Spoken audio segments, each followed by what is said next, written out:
தென்காசி மாவட்டம் குற்றாலத்தில் 2ஆம் நாளாக அருவிகளில் வெள்ளப்பெருக்கு ஏற்பட்டுள்ளது. இதனால் குளிப்பதற்கு தடை நீடிக்கிறது.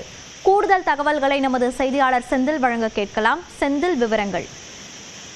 மோனிஷா, அதாவது தென்காசி மாவட்டம் மேற்கு தொடர்ச்சி மலைப்பகுதிகளில் கடந்த 2 தினங்களுக்கு மேலாக கனமழை பெய்து வருவதன் காரணமாக இங்குள்ள குற்றாலம் மெயின் அருவி, ஐந்தருவி, புலி அருவி, சிற்றருவி, பழைய குற்றாலம் உள்ளிட்ட அனைத்து அருவிகளிலும் தற்போது 2வது நாளாக காற்றாற்று வெள்ளப்பெருக்கு ஏற்பட்டு வருகிறது.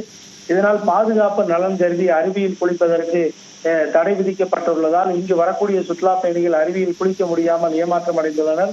மேலும் அருவிக்கரையின் ஓரமாக செல்போனில் படங்கள் எடுத்தும் அதே போல சாரல் மலையில் நனைந்தபடி தற்போது சுற்றுலா பயணிகள் செல்கின்றனர். மேலும் அருவியில் குளிக்க முடியாமல் செல்வது ஏமாற்றம் அடைந்துள்ளனர்.